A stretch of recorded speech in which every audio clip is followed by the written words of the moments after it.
Hello student. आज हम कर्नाटक युद्ध के बारे में चर्चा करेंगे। कर्नाटक युद्ध का तो नाम आप लोगों ने सुना ही होगा। सबसे पहला थोड़ा मैं ये स्पष्ट करना चाहूंगा कि कर्नाटक युद्ध का कर्नाटक राज्य से कोई सीधा संबंध नहीं था।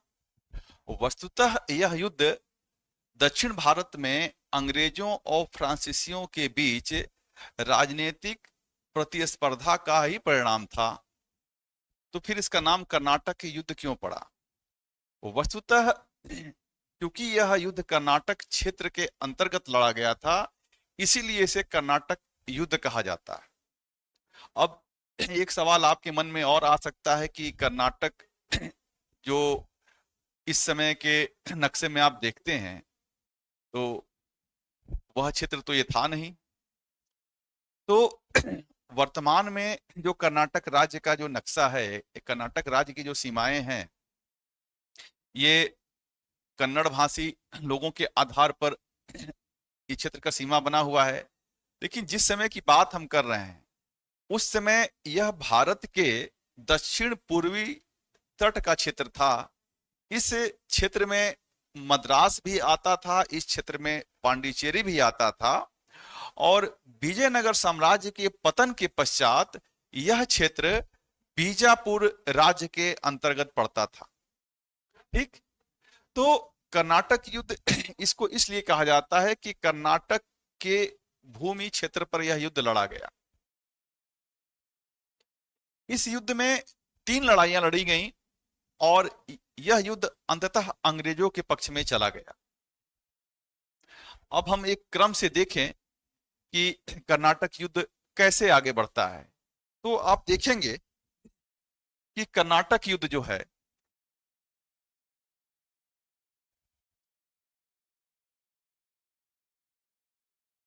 कर्नाटक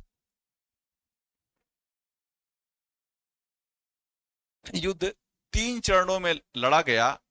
इसका जो पहला चरण है, पहला चरण पहला चरण 1746 से 48 के बीच में लड़ा गया था।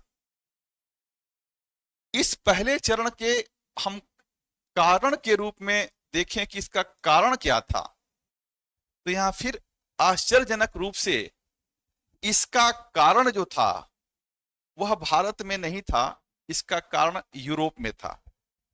वस्तुतः यूरोप में ऑस्ट्रिया के उत्तराधिकार को लेकर फ्रांस और इंग्लैंड के बीच संघर्ष शुरू हो गया,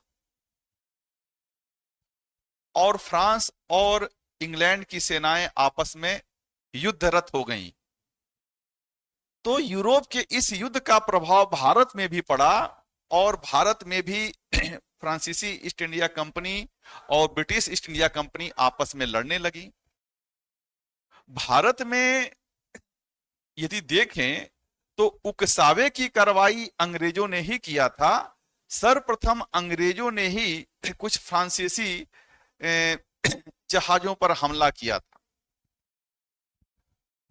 प्रतिक्रिया में पांडिचेरी का फ्रांसीसी गवर्नर, जिसका नाम था डुप्ले, उसने अपने सहयोगी मॉरिशस के फ्रांसीसी गवर्नर ला बोर्डाने को सहायता के लिए बुलाया, और डुप्ले तथा ला बोर्डाने के नेतृत्व में फ्रांसीसियों ने अंग्रेजों के मद्रास के किले पर, जिसको फोर्ट सेंट जॉर्ज कहा जाता था, हमला कर दिया। और हमला ही नहीं किया, बल्कि फोर्ट सेंट जॉर्ज को जीत भी लिया। अब अंग्रेज अपनी मदद के लिए उस समय के कर्नाटक राज्य के नवाब के यहां सहायता की याचना की, और चूंकि कर्नाटक राज्य के अंतर्गत ही पांडिचेरी भी आता था, मद्रास भी आता था, इसलिए कर्नाटक के नवाब ने फ्रांसीसियों से कहा कि मद्रास को जो आप घेरे हैं, जो कब्जा किए हुए हैं, वह छोड़ दीजिए। लेकिन डुप्ले यहां कर्नाटक नवाब के आदेश को मानने को तैयार नहीं था।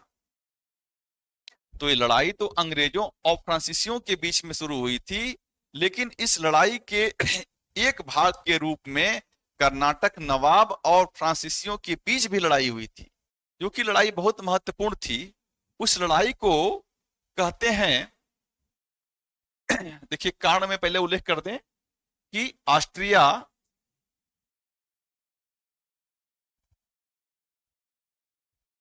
के उत्तराधिकार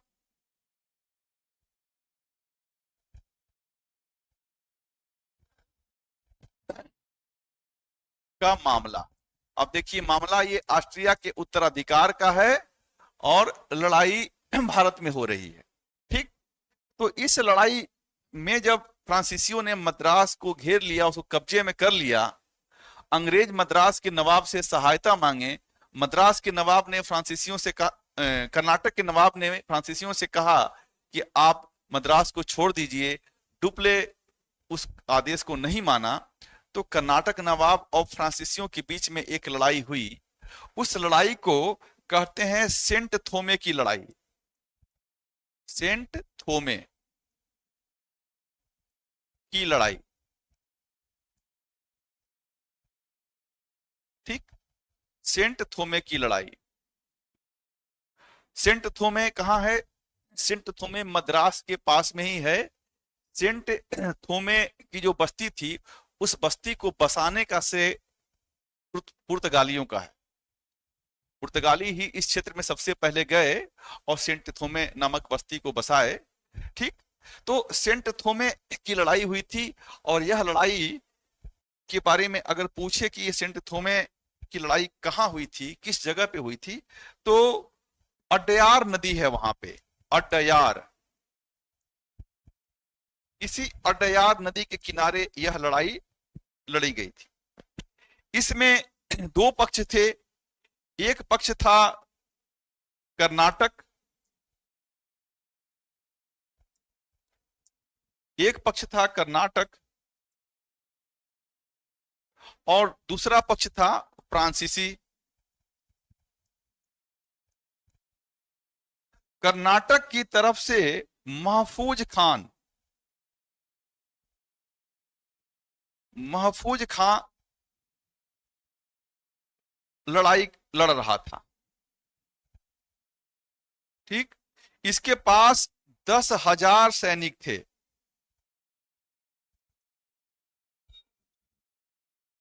जबकि फ्रांसीसियों की तरफ से पेरा डाइच युद्ध लड़ रहा था। इसके पास मात्र 230 फ्रांसीसी और 700 भारतीय सैनिक थे। तो अगर देखा जाए संख्या बल के आधार पर, तो कर्नाटक की सेना के तुलना में फ्रांस की सेना 10% ही थी। फिर भी इस युद्ध का निर्णय फ्रांस की तरफ गया और भारत के इतिहास में पहली बार यूरोपीय सेना, या यूं कहे कि यूरोपीय निर्देशित भारतीय यूरोपीय मिश्रित सेना ने किसी देशी राज्य की सेना को पराजित किया था। इस युद्ध में यह पता चल गया कि सेना संख्या के बल पर नहीं जीतती है, बल्कि सेना युद्ध कौशल के बल पर जीतती है। तो जो ये सेंट थोमे की लड़ाई थी, सेंट थोमे की लड़ाई कर्नाटक युद्ध का ही एक हिस्सा था। इस युद्ध में लड़ाई मुख्यतः कर्नाटक नवाब और फ्रांसीसियों के बीच में हुई थी। ठीक, हालांकि अन्य लड़ाइयां जो सीधे अंग्रेजों और फ्रांसीसियों के बीच में हुई थी, वो तो चल ही रही थी। अब ये कहा जाए कि ये कर्नाटक जो पहला युद्ध था, इस युद्ध का समापन कैसे हुआ, यह युद्ध रुका कैसे? तो इस युद्ध का समापन के कारण भी यूरोप से ही आते हैं। जैसे इस युद्ध के शुरुआत की कारण यूरोप में तलाशा गया, उसी प्रकार इसके समापन के कारण भी यूरोप से ही आए। यूरोप में जो इंग्लैंड और फ्रांस के बीच में युद्ध चल रहा था ऑस्ट्रिया के उत्तराधिकार को लेकर, वह युद्ध एक संधि के द्वारा समाप्त हुआ था। उस संधि का नाम था एक्स लॉ सॉपेल।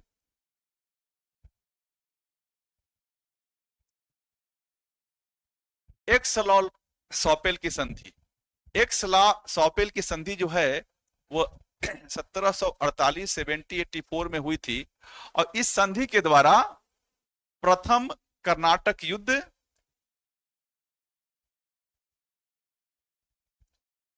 समाप्त हुआ, और दूसरा क्या हुआ कि मद्रास पुनः अंग्रेजों को मिला, पुनः अंग्रेजों को मिला। ठीक। तो पहला कर्नाटक युद्ध की समाप्ति इस प्रकार हुई। कह सकते हैं कि इस युद्ध में कोई निर्णय नहीं हो सका,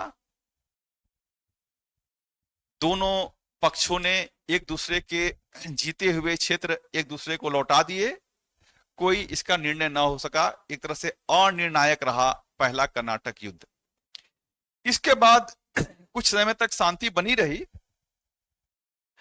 लेकिन शीघ्र ही अगला कर्नाटक युद्ध शुरू हो गया, जिसको कहते हैं कर्नाटक युद्ध।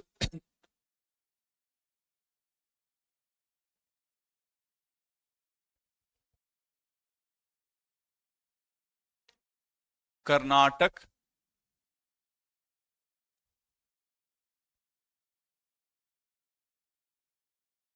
युद्ध दूसरा, सेकंड। इसका अगर समय देखें तो यह 1749 से शुरू हुआ और 1754 तक चला। अब फिर प्रश्न उठता है कि दूसरे कर्नाटक युद्ध का कारण क्या था। तो पहले कर्नाटक युद्ध का कारण तो यूरोप की परिस्थितियां थी, यूरोप की घटनाएं थी। दूसरे कर्नाटक युद्ध का कारण भारत की परिस्थितियां थी, भारत की घटनाएं थी। अब थोड़ा दक्षिण भारत के राजनीतिक स्थिति पर थोड़ा नजर दौड़ाना चाहिए। वस्तुतः दक्षिण भारत में इस समय एक शक्ति के रूप में मराठे थे, एक शक्ति के रूप में निजाम था, ठीक, और एक शक्ति के रूप में अंग्रेज, एक शक्ति के रूप में फ्रांसीसी। यही मुख्यतः शक्तियां थीं। अभी मैसूर एक शक्तिशाली राज्य के रूप में उभरा नहीं था, अभी हैदर अली का उद्भव नहीं हुआ था। ठीक। तो अगर दक्षिण भारत के इन शक्तियों का सापेक्षिक तुलना किया जाए तो मराठे सबसे ज्यादा शक्तिशाली थे। चीन किलीच खान के बाद हैदराबाद राज्य की स्थिति कमजोर हो गई थी, और मराठों के द्वारा लगातार आक्रमण ने उसकी स्थिति को और कमजोर बना दिया था। कर्नाटक एक कमजोर राज्य के रूप में इस समय उदित होने वाला राज्य था।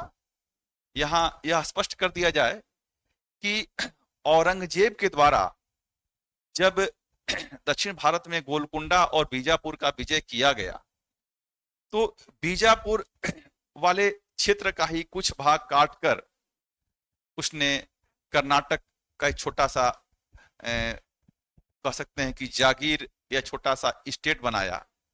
और जब मुगल सत्ता कमजोर हुई तो दक्षिण भारत के जो 6 प्रांत थे मुगलों के, इसमें अहमदनगर था, खानदेश था, बीजापुर था, गोलकुंडा था, बरार था, इन सबको मिलाकर चीन किलीच खां के नेतृत्व में एक हैदराबाद राज्य का गठन किया गया था।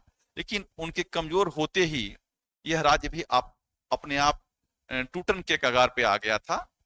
तो कर्नाटक राज्य, हैदराबाद राज्य, मराठे, अंग्रेज और फ्रांसीसी, ये शक्तियां थी। अब दूसरे कर्नाटक युद्ध का कारण क्या था? तो वस्तुतः इस कर्नाटक युद्ध का कारण था हैदराबाद राज्य और कर्नाटक राज्य में गद्दी को लेकर लड़ाई, सत्ता को लेकर लड़ाई। थोड़ा इसको हम एक डायग्राम के द्वारा दिखाना चाहेंगे कि हैदराबाद राज्य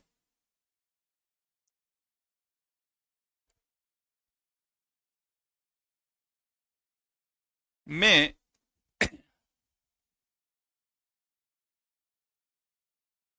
दो दावेदार थे। एक थे नासिर जंग,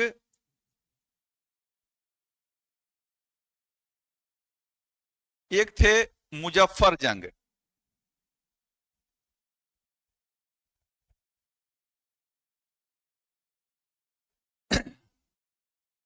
निजाम चिनकिलिज खां की मृत्यु के बाद नासिर जंग जो थे यही निजाम बने थे, यानी कि गद्दी पर यह बैठे थे। ठीक, जबकि मुजफ्फर जंग चाहते थे कि वो किसी प्रकार नासिर जंग से यह गद्दी प्राप्त कर लें। उसी प्रकार कर्नाटक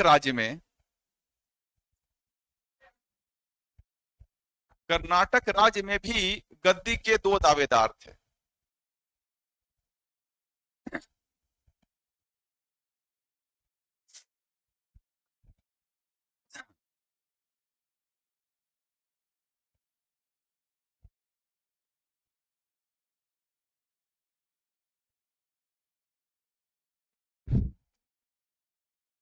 एक थे अनवरुद्दीन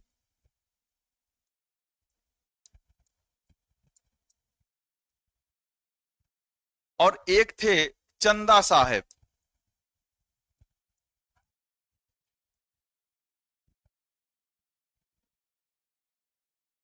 चंदा साहेब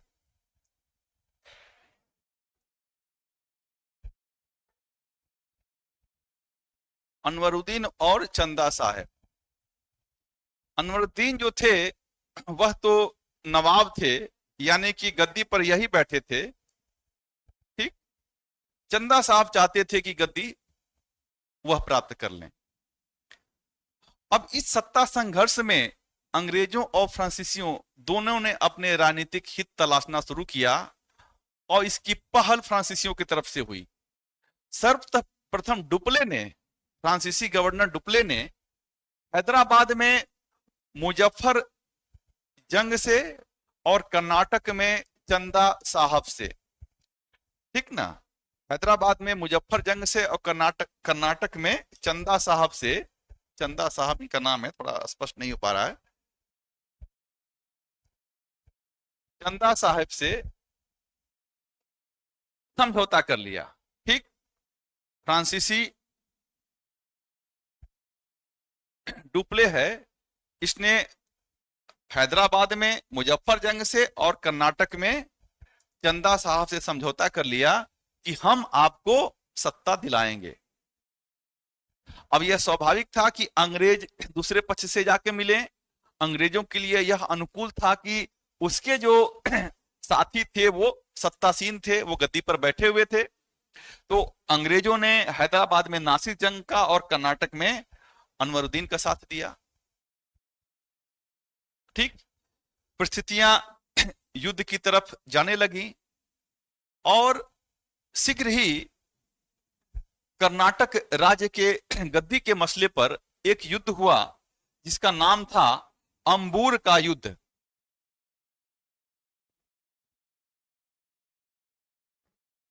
अंबूर का युद्ध, यह युद्ध 1749 में हुआ था। इस अंबूर के युद्ध में ये जो हैं अनवरुद्दीन, ये मारे गए। ठीक, मारे गए। स्वाभाविक था कि अब चंदा साहब गद्दी के दावेदार के रूप में सामने आएंगे, लेकिन ऐसा नहीं था। अनवरुद्दीन तो मारे गए, लेकिन एक इनका बेटा था जिसका नाम था मोहम्मद अली। ठीक, मोहम्मद अली,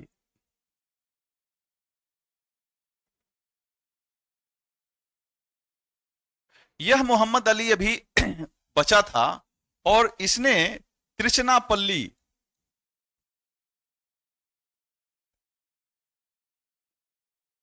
के किले में जाकर शरण ले लिया। तो जो चंदा साहब थे, इन्होंने स्वयं को कर्नाटक का नवाब घोषित कर दिया और अपनी नई राजधानी अर्काट को बनाया। इन्होंने अर्काट को अपनी राजधानी बनाया। ये सब तथ्य है, इसको ध्यान दीजिएगा इस फैक्ट्स पे, क्योंकि सब पूछे जाते हैं।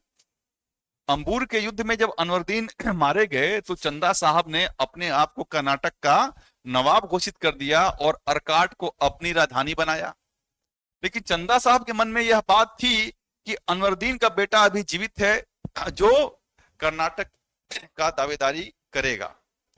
तो इस मोहम्मद अली को पकड़ने के लिए इन लोगों ने क्या किया कि त्रिचनापल्ली को घेर लिया। चंदा साहब फ्रांसीसियों की मदद से इस त्रिचनापल्ली को घेर लिए कि मोहम्मद अली को जिंदा या मुर्दा पकड़ लिया जाए, कि भविष्य का जो खतरा है समाप्त हो जाए। इसी समय अंग्रेजों का रोल शुरू होता है। अंग्रेजों ने लॉर्ड क्लाइव के नेतृत्व में यह जो फ्रांसीसी समर्थक मोर्चा है, इससे निपटने के लिए एक योजना बनाई। क्लाइव ने बड़ा सूझबूझ से अर्काट को ही घेर लिया। क्लाइव ने अर्काट को ही घेर लिया, ठीक। और इस काम में अंग्रेजों ने मराठों की भी मदद ली। मोहम्मद अली के समर्थक तो क्लाइव के साथ थे ही, अंग्रेजों के साथ थे ही, मराठे भी उसके साथ थे, ठीक। तो क्लाइव ने मोहम्मद अली और मराठों के सहयोग से अर्काट को घेर लिया। अब चंदा साहब की राजधानी स्वयं ही फंस गई। चंदा साहब अब अपनी राजधानी को बचाने के लिए त्रिचनापल्ली से भागे। तो त्रिचनापल्ली का जो घेराबंदी था वो टूट गया, मोहम्मद अली आजाद हो गया, ठीक। लेकिन दुर्भाग्यवश चंदा साहब इस अर्काट को, जो कि उनकी राजधानी थी, उसको बचा नहीं पाए, ठीक। और इसी दौरान इस चंदा साहब को एक तंजौर राज्य था, उसके राजा ने इनकी हत्या कर दी। तंजौर राज्य जो था वो अभी भारत के पूर्वी तट पर ही छोटा सा राज्य था। जिस प्रकार कर्नाटक राज्य था उसी प्रकार तंजौर राज्य था। तंजौर भी एक छोटा सा राज्य था और उसका अंग्रेजों से अच्छा संबंध था, रक्षात्मक और सहयोगात्मक संबंध था, ठीक। तो कहने का मतलब है कि अर्काट को अंग्रेजों ने जीत लिया। चंदा साहब अर्काट को बचा नहीं पाए और चंदा साहब की हत्या हो गई। अब चंदा साहब की हत्या हो गई तो इसका मतलब है कि अब ये जो मोहम्मद अली है, इस मोहम्मद अली का रास्ता साफ हो गया। और यह मोहम्मद अली कौन है? यह अंग्रेज समर्थक है। इसका निष्कर्ष यह आप लगा सकते हैं स्वाभाविक रूप से कि इस युद्ध में कर्नाटक में अंततः अंग्रेज समर्थक सरकार का गठन हो गया। मोहम्मद अली अंग्रेजों का समर्थक था। चंदा साहब के मरने के बाद मोहम्मद अली कर्नाटक का नवाब बना। स्वाभाविक रूप से अंग्रेज समर्थक सरकार का गठन हो गया। अभी मामला हैदराबाद का रुका हुआ है, ठीक। हैदराबाद में क्या होता है कि हैदराबाद में भी बहुत तेजी से घटनाक्रम बदलता है। हैदराबाद में जो ये अंग्रेज समर्थक, जो ये नासिर जंग हैं, नासिर जंग के सैनिकों ने इनके खिलाफ विद्रोह कर दिया और नासिर जंग की हत्या कर दी।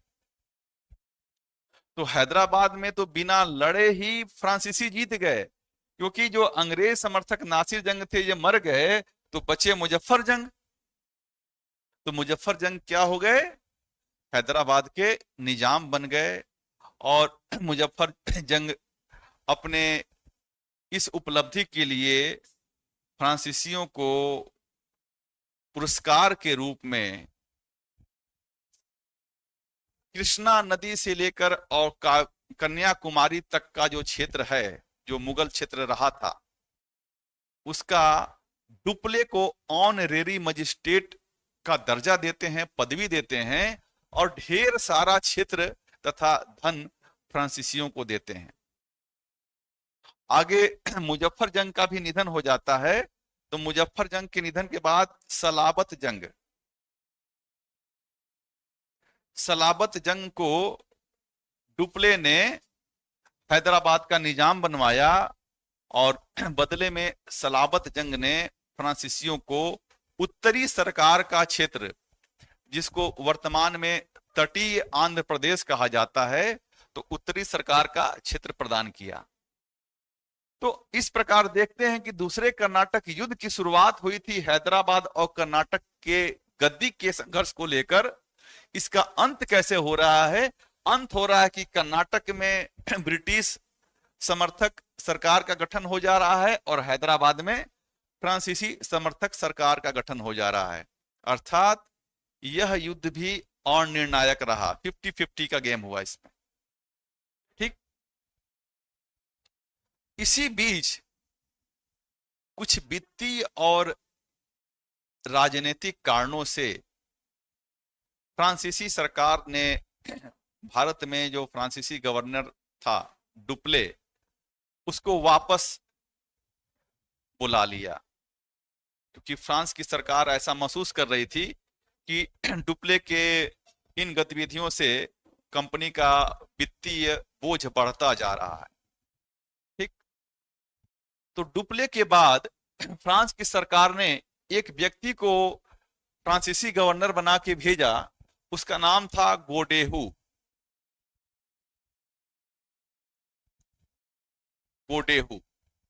इस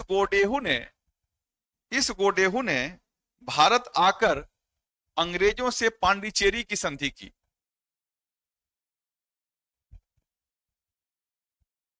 पांडिचेरी की संधि की कब? 1754 में। इसको यह निर्देश दे के ही भेजा गया था कि जाके अंग्रेजों से समझौता करो, युद्ध रोको। तो गोडेहू भारत आता है और अंग्रेजों से पांडिचेरी की संधि करता है और इसी संधि के साथ दूसरा कर्नाटक युद्ध समाप्त हो जाता है। तो अगर प्रश्न आएगा कि पहला कर्नाटक युद्ध किस संधि से समाप्त हुआ, तो एक्स-ला-सापेल की संधि थी जो यूरोप में हुई थी।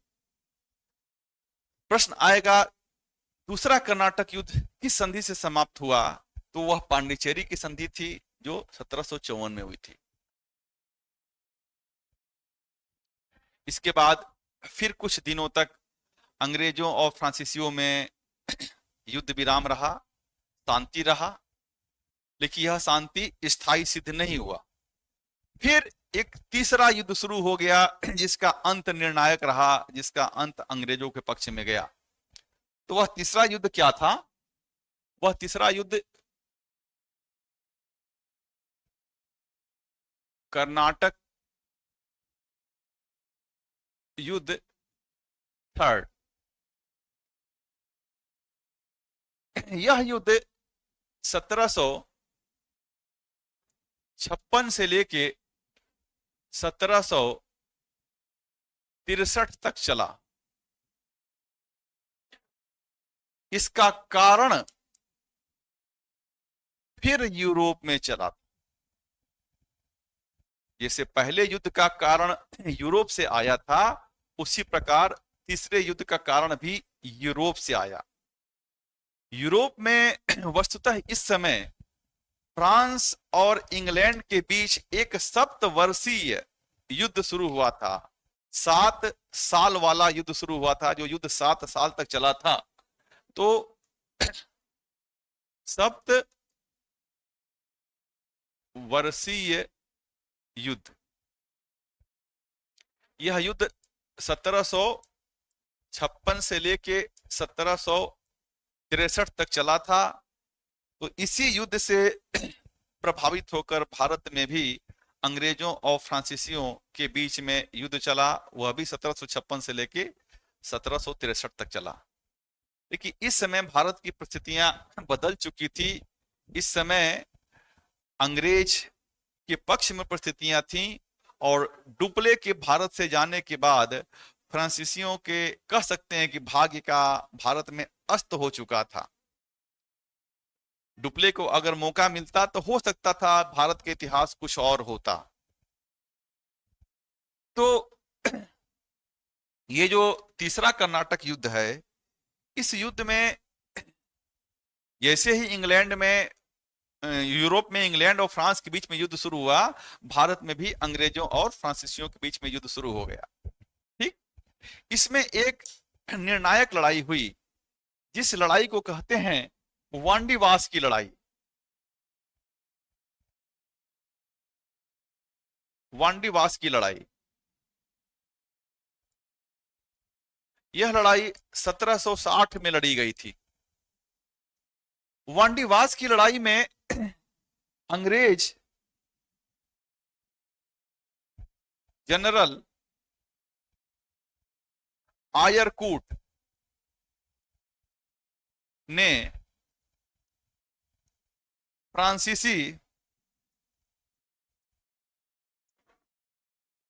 जनरल और गवर्नर भी था ये, काउंट दी लाली, इसका नाम था काउंट दी लाली, इसको पराजित किया। अंग्रेज आयरकूट ने फ्रांसीसी काउंट दी लाली को पराजित किया। यह प्रश्न कई बार पूछा गया है। और इसी के साथ अंग्रेजों ने फ्रांसीसियों का जो मुख्यालय था पांडिचेरी, पांडिचेरी को भी जीत लिया। ठीक, यह पांडिचेरी जो है अब किसके पास चला गया?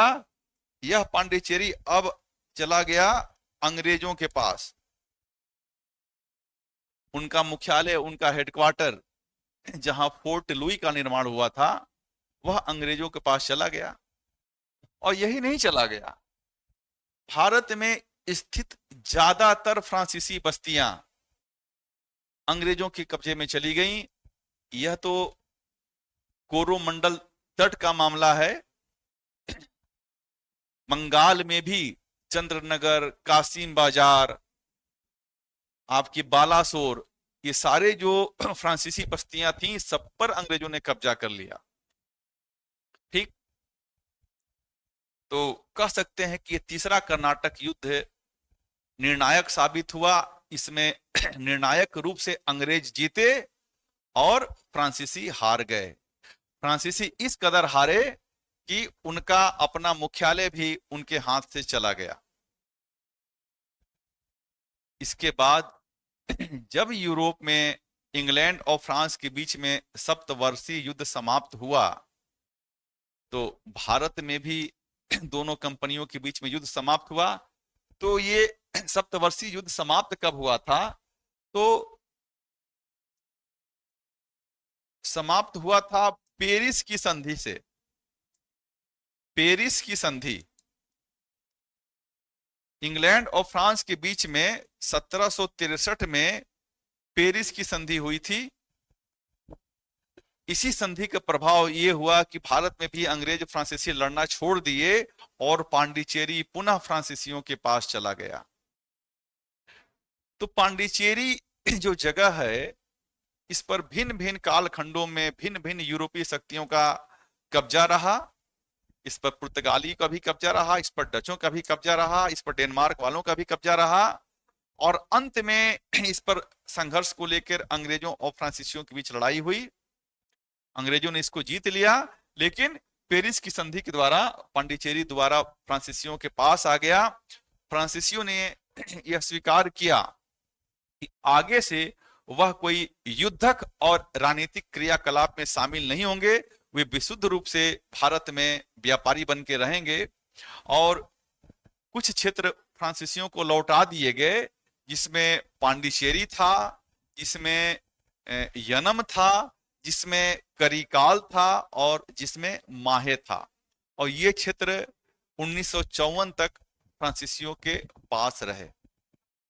तो इसके साथ कर्नाटक युद्ध का अंत होता है और भारत में अंग्रेजों के एक प्रबल प्रतिस्पर्धी फ्रांसीसी निर्णायक रूप से हार जाते हैं। ठीक है, फिर अगली क्लास में हम मिलते हैं।